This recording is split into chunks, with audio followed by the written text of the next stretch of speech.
If you gave me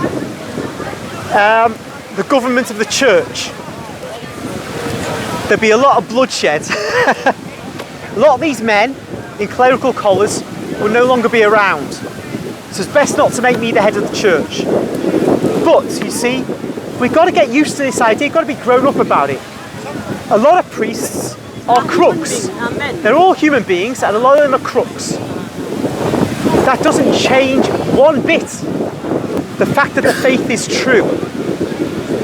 They've been bad priests forever. Forever.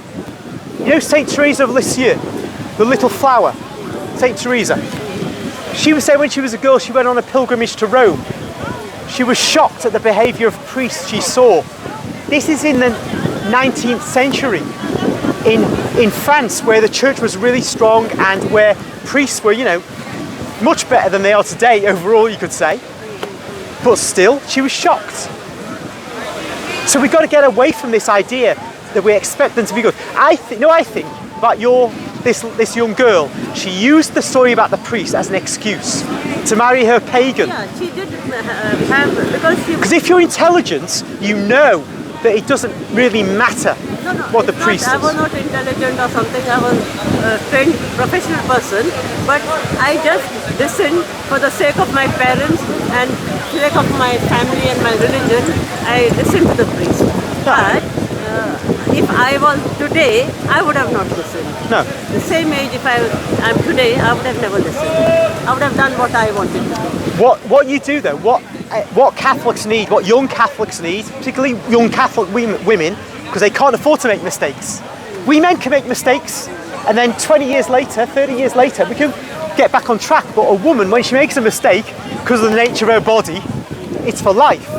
So young Catholics, especially females, need to be taught from the beginning what the Catholic faith is and why they're Catholics, and why it's essential not to marry out of the faith, and to especially have nothing to do with those who are against the faith.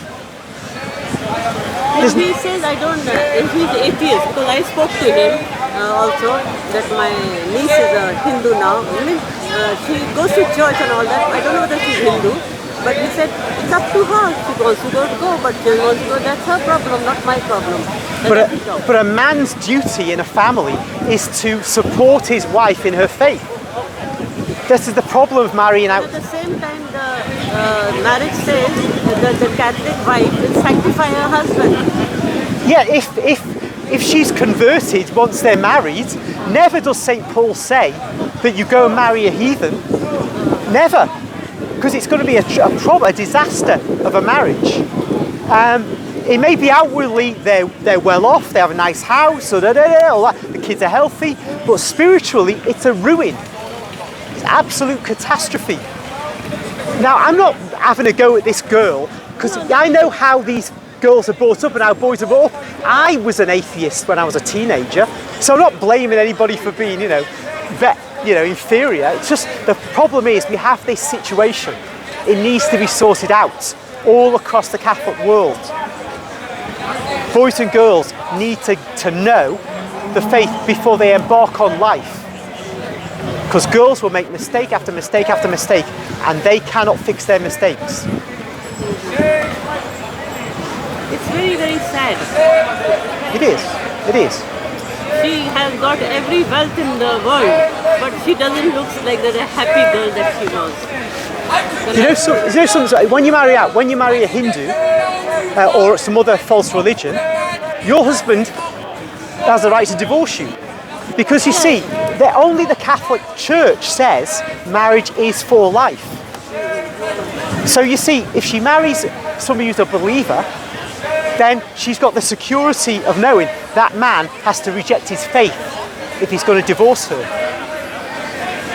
Now, I'm not saying that Catholic marriages are sweet and lovely and perfect at all. I'm not saying that. I'm just saying, don't marry out. If you're doubtful about some Catholic, if you doubt about the Catholic man that you're thinking of marrying, don't marry him.